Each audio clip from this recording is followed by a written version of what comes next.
When Thomas puffed along his branch line, he always looked forward to something special. The sight of the river. As he rumbled over the bridge, he would see people fishing. Thomas often wanted to stay and watch, but his driver said no. What would Sir Topham Hatt say if we were late? Every time he met another engine, he would say, "I want to fish." But they all had the same answer. "Engines don't go fishing." Silly stick-in-the-muds, thought Thomas. One day he stopped as usual to take in water at the station by the river.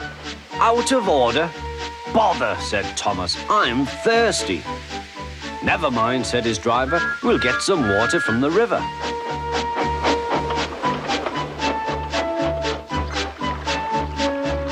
They found a bucket and some rope and went to the bridge.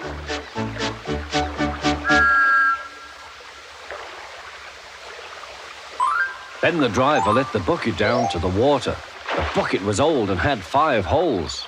So they had to fill it, pull it up and empty it into Thomas's tank as quickly as they could, several times over.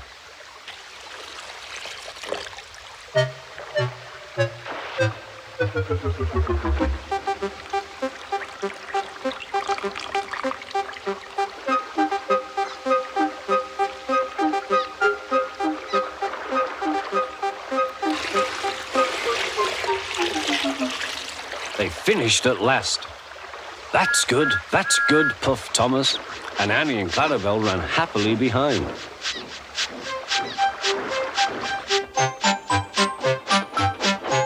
Suddenly, Thomas began to feel a pain in his boiler. Steam began to hiss from his safety valve in an alarming way. "There's too much steam," said his driver. "Oh dear," groaned Thomas, "I'm going to burst, I'm going to burst." They damped down his fire and struggled on. "I've got such a pain, I've got such a pain," Thomas hissed.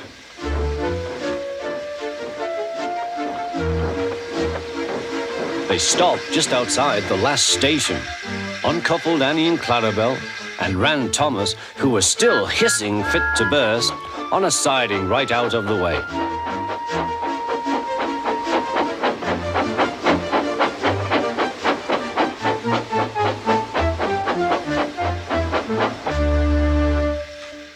Then while the conductor telephoned for an engine inspector, the driver found notices in large letters, which he hung on Thomas in front and behind.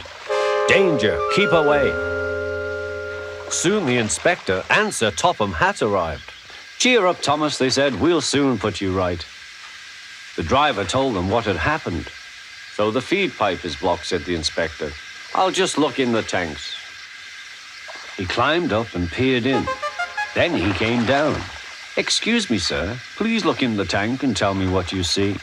"Certainly, Inspector," replied Sir Topham Hatt. He clambered up, looked in, and nearly fell off in surprise. "Inspector," he whispered, "can you see fish?" "Gracious goodness me, how did the fish get there, driver?" "We must have fished them from the river with our bucket," replied Thomas's driver. "Well, Thomas, so you and your driver have been fishing, but fish don't suit you. We must get them out." They all took turns at fishing in Thomas's tank, while Sir Topham Hatt looked on and told them how to do it. When they had caught all the fish, they had a lovely picnic supper of fish and chips. That was good," said Sir Topham Hatt. "But fish don't suit you, Thomas, so you mustn't do it again." "No, sir, I won't," said Thomas sadly. "Engines don't go fishing. It's too uncomfortable."